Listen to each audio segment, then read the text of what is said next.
Okay, we're in chapter 6 now. This is the section on continuity. Continuity was covered in Math 119. You should have an intuitive idea of continuity. And certainly as we do this, we'll talk about problems, what you've done in Math 119, and how you're going to move forward to Math 121. All right, so we'll talk through the notes. There's going to be a lot of definitions down over here. I wouldn't be overly concerned by that. I will be reading this stuff to you. That's the lecture portion. I'm not going to say verbatim, but I will be reading the notes to you in a sense that you can read these on your own too. So that brings me to another point. You should probably be reading a textbook as well. All right. I say read the textbook before coming to lecture, but the bottom line is that's probably the weak point for a lot of students is their reading department. I hate to say this, a lot of students go into the STEM careers thinking they don't need to read to go into STEM careers. The opposite is true, right? It really requires a tremendous amount of reading and thoughtful reading, where the reading takes a lot longer. For example, reading a novel, getting through one page might be not a little quick, it'd be a lot quicker than reading one page of a math book. A math book at one page could take days to get through, to think what they're saying in that. It could take a lifetime to get through it. All right. Now, of course, we don't have a lifetime to get through this page over here. We'll talk through it. So what I'm going to do is, talk about what this is. And if you look at this thing over here, it's, continuity. So this whole section is about continuity. And again, we'll go through examples after we do that. But let me do a new share.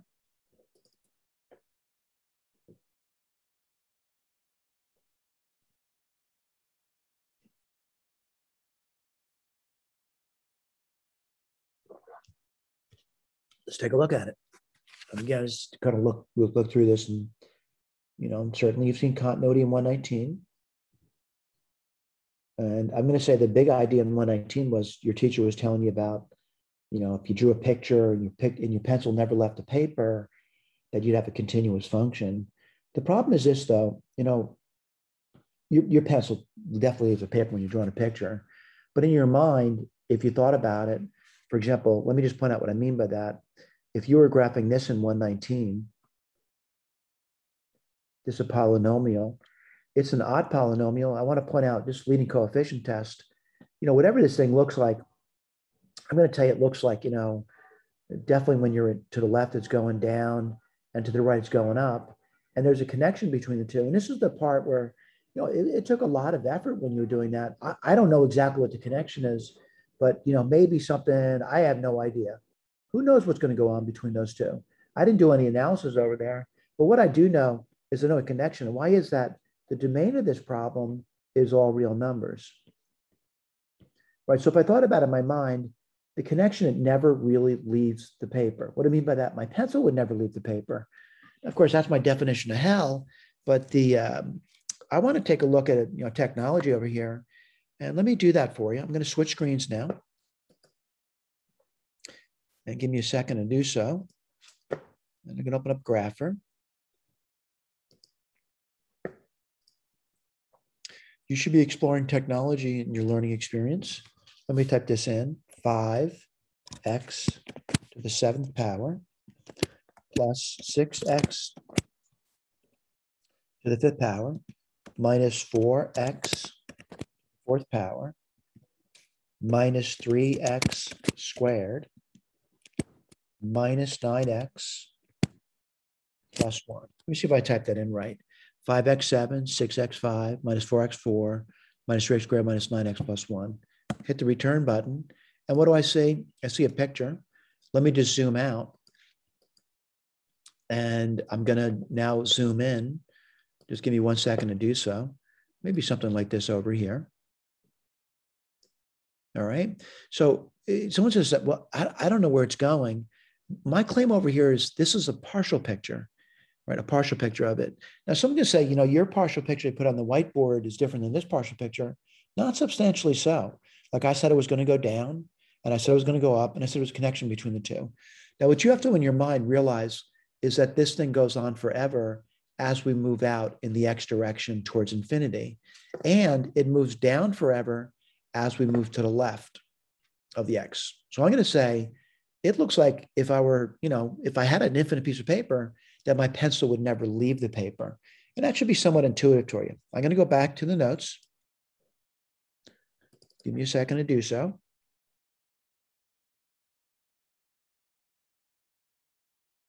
Okay, you see in my notes again.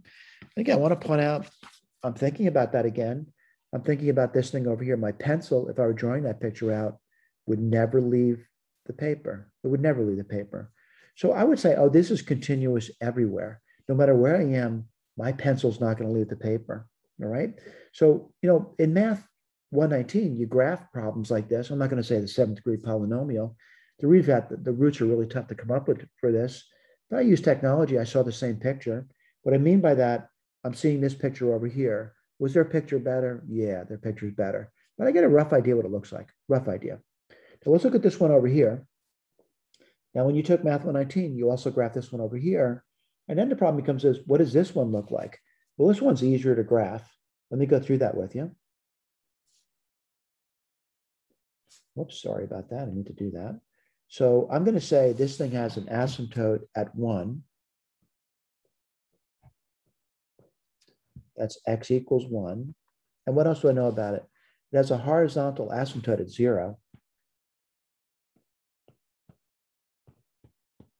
And that's y equals 0. And the graph of this, basically looks sort of like this over here.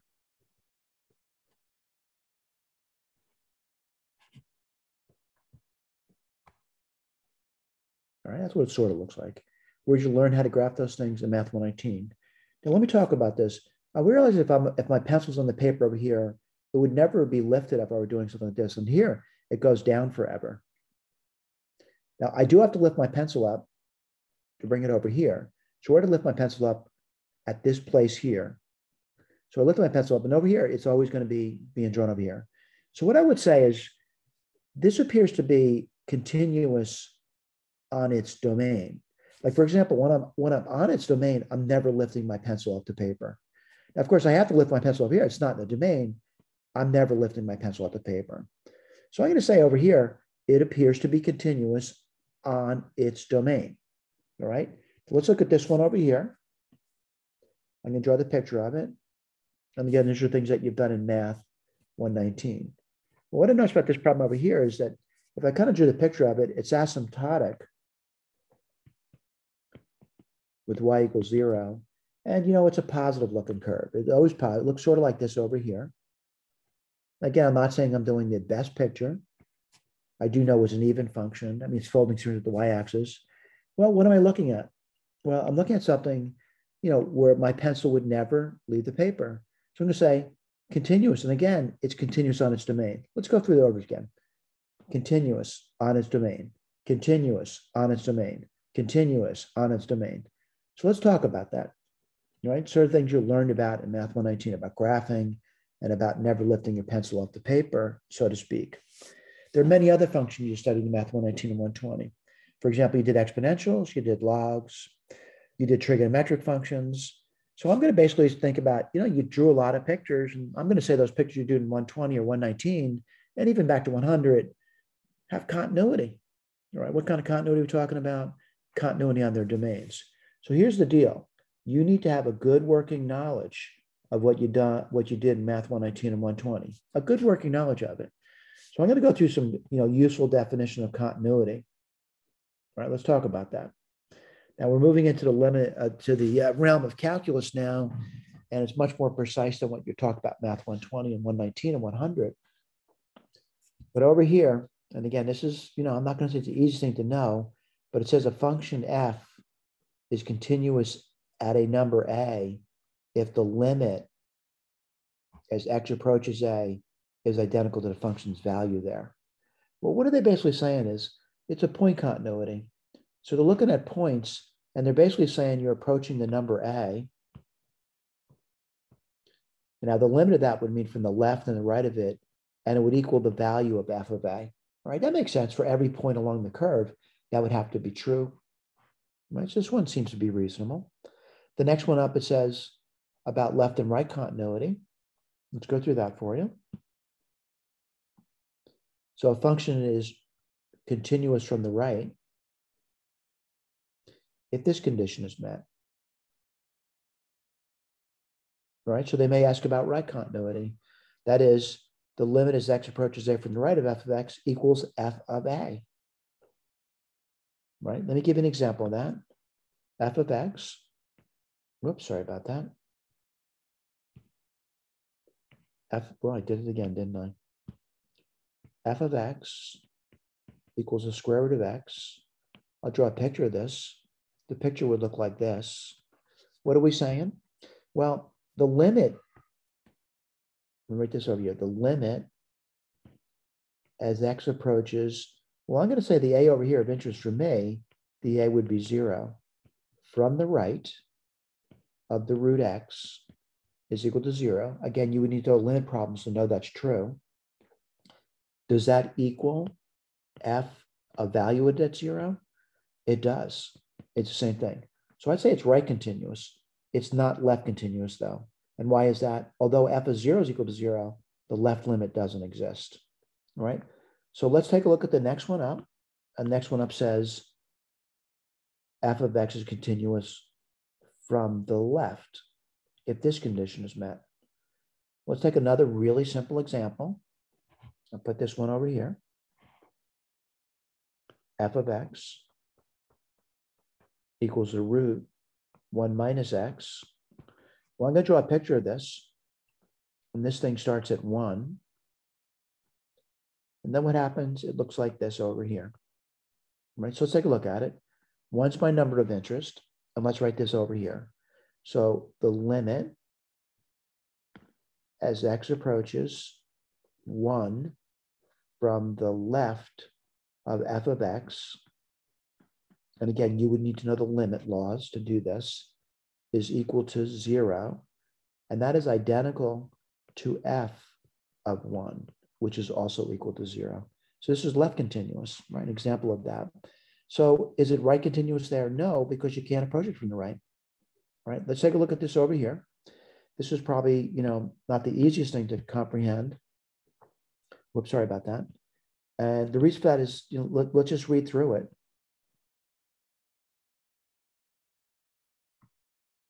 Definition. A function f is continuous on an interval if it's continuous every number in the interval. If f is defined on only one side of an endpoint of the interval, we understand continuous at the endpoint to mean continuous from the right or continuous from the left. Boy, that's a lot. That's something we really can't do. I can't take every point on an interval. And why is that? I'd be there forever.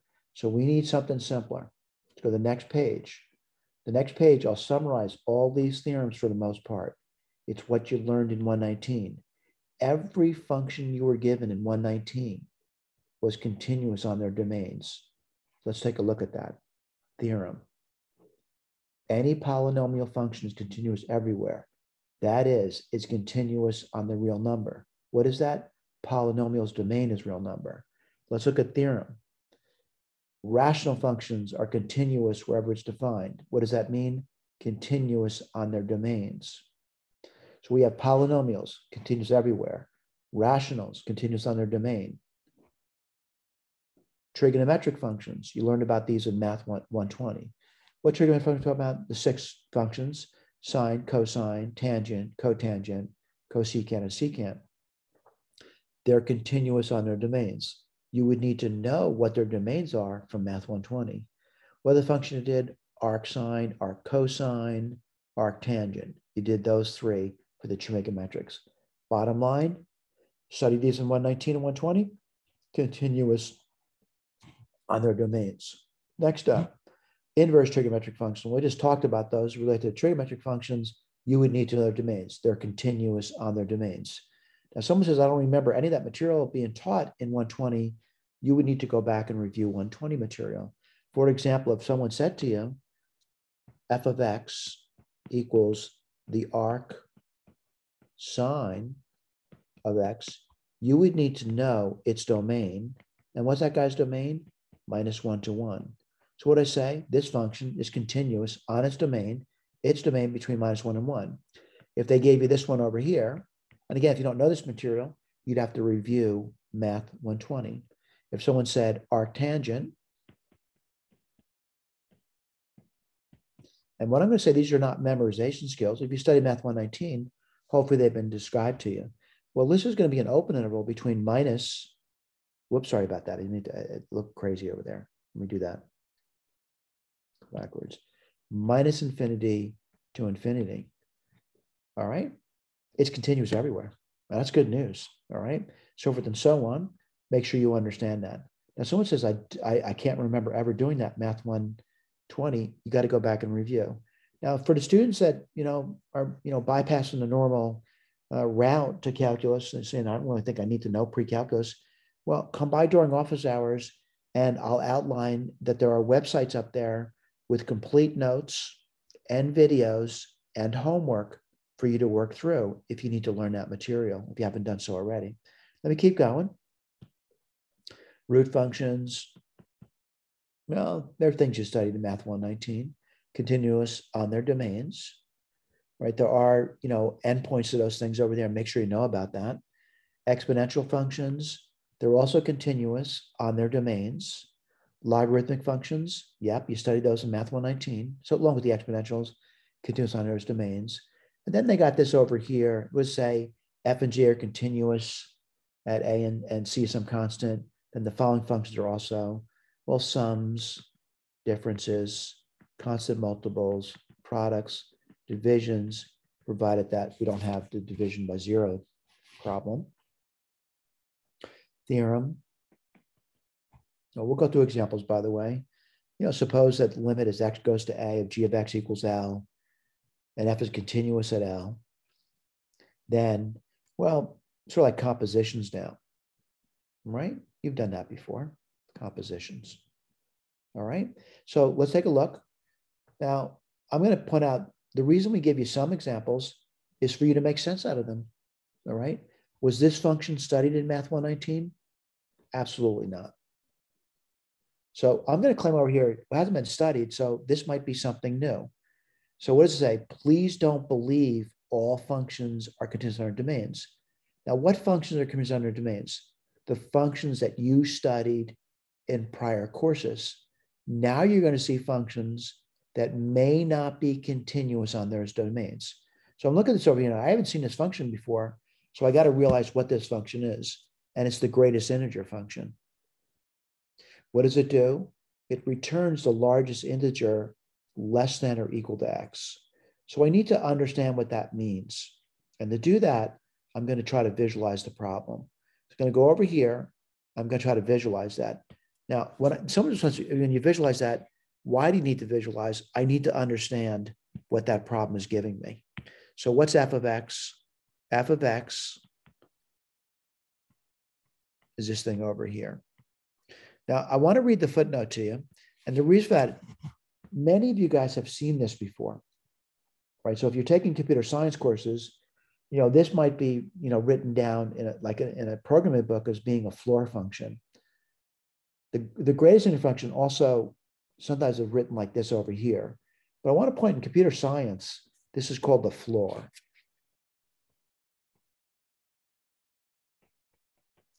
Now, I don't like either of those notations. So I like this notation over here. If there's a floor function, I bet there's a ceiling function. What would the ceiling function look like? It would look like this thing over here. All right. Let me erase that because I'm not really too interested in that. And what I'm interested in doing is getting a picture of this. Now, by the way, I don't mind using technology, but the problem with technology is when you're using it, you might be confused by it. All right. You may not know what you're looking at. So let's take a look at a picture of this floor function. And I just want to maybe take one integer at a time. All right. So I'm gonna stick between 0 and 1 first. If I did that, the floor of 0 would be 0.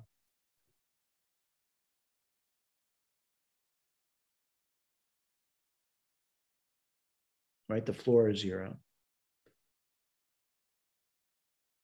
Let me write that down for you. The floor of 0 would equal 0.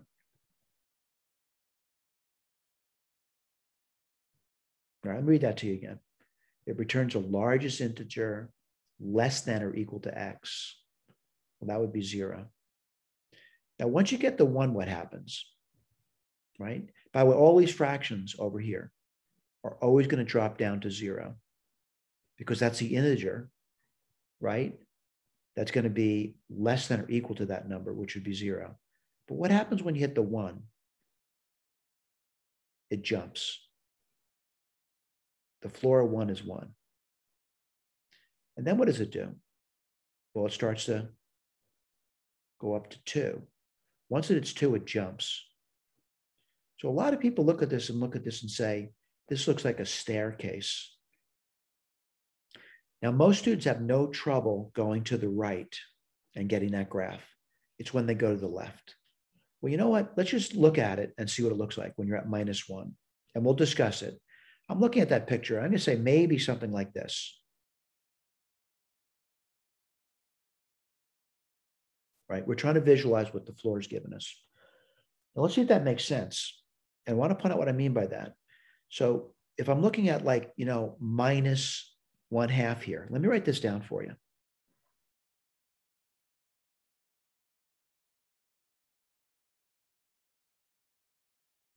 And let's just read what it says again. It says it returns the largest integer less than or equal to x. Well, that couldn't be 0, right? So what's the largest integer less than or equal to -1/2? It would be -1. And that's why we're getting -1 over there. So you could look at this, and I guess you could draw the rest of the picture in. And I bet if you have a textbook, you'd look at a textbook, and then you'd be looking at that picture there. All right, now, I hope you can draw that picture, but what I want to do is talk about what this guy's domain is. So this guy's domain is, no matter what number I give it, it's going to return something. So the domain of this function over here, the domain, is all real numbers. Now, again, if someone said, what's the range of that function, which is really not that important to me, it would just return integers. So it would return like 0, 1, 2, 3, 4, -1, -2, -3, -4, so forth and so on. But what's the question over here? Is it continuous? So what I want to do is I want to look at an example over here. And what I'm going to do is write this down. So let's write this down. F of x is the greatest integer function.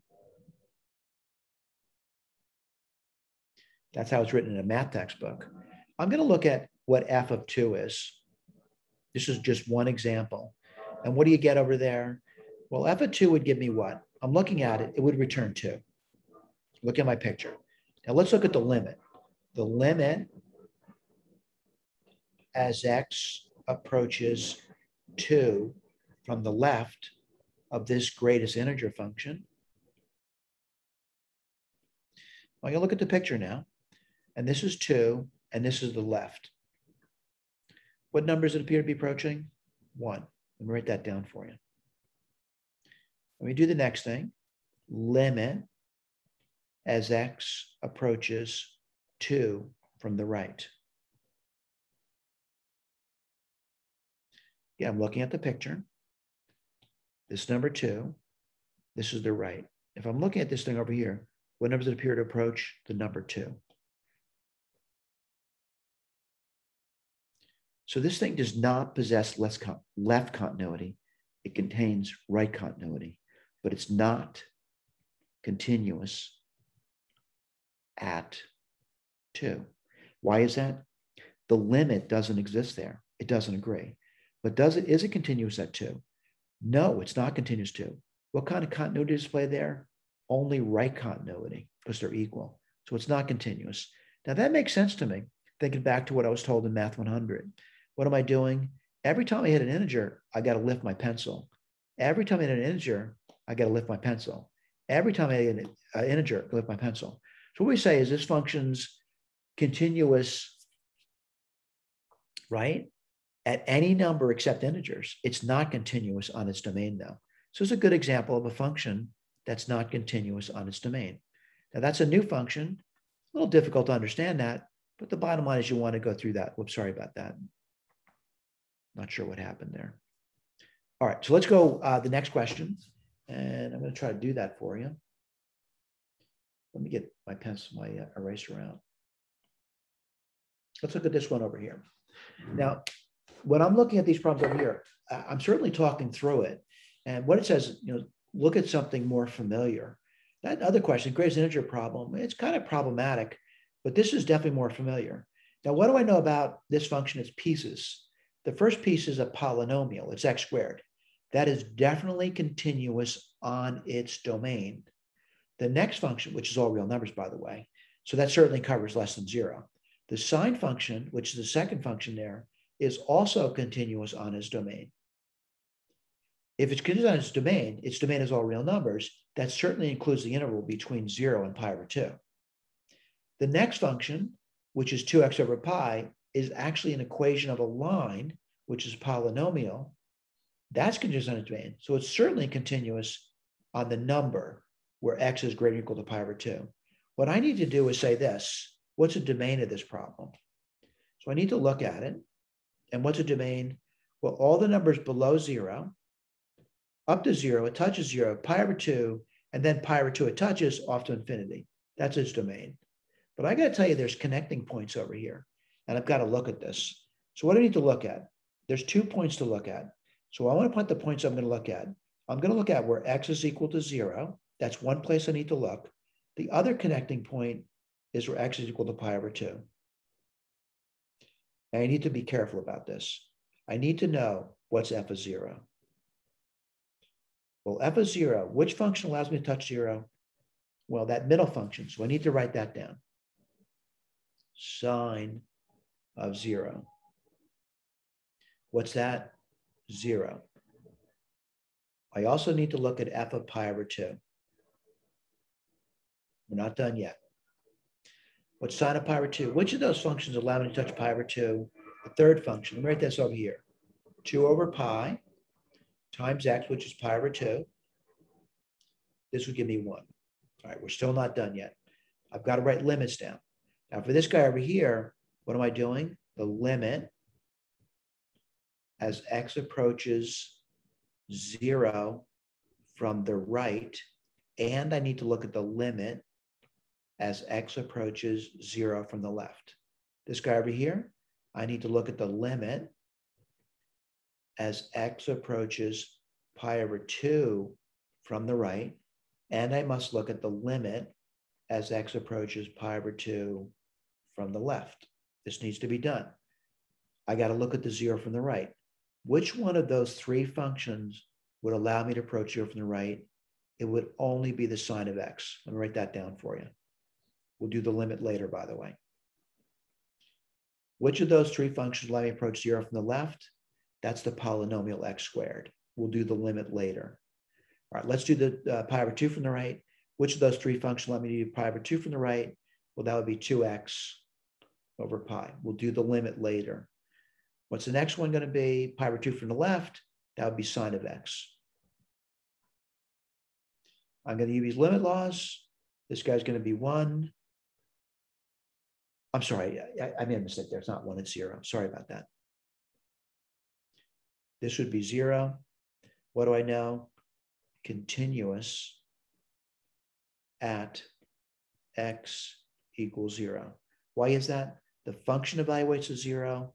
The left and right limits evaluate to 0. So it's continuous at 0. All right, let's do the next one. What's that limit going to be? 1. What's this limit going to be? 1. So what do I know? Continuous at x equals pi over 2. Why is that? The function evaluates to 1, and the left and right limits evaluate to 1. So it's continuous at pi over 2. They're connecting points, by the way. Let's take a look at the picture. And again, looking at the picture, what do I see? I see parabola, I see the sine function, and then I see that line. They're all connecting up nice and smoothly. Pencil would never leave the page. Right, here's an optional example. I want to point out in mathematics, people often think of optional examples to illustrate points. So what we'd like you to do, and again, option means just that. We're not going to test you on this, but you may want to read through this. Why would you want to read through that? Well, I think most textbooks would have this example. It's a maddening example. Riemann, big name in mathematics.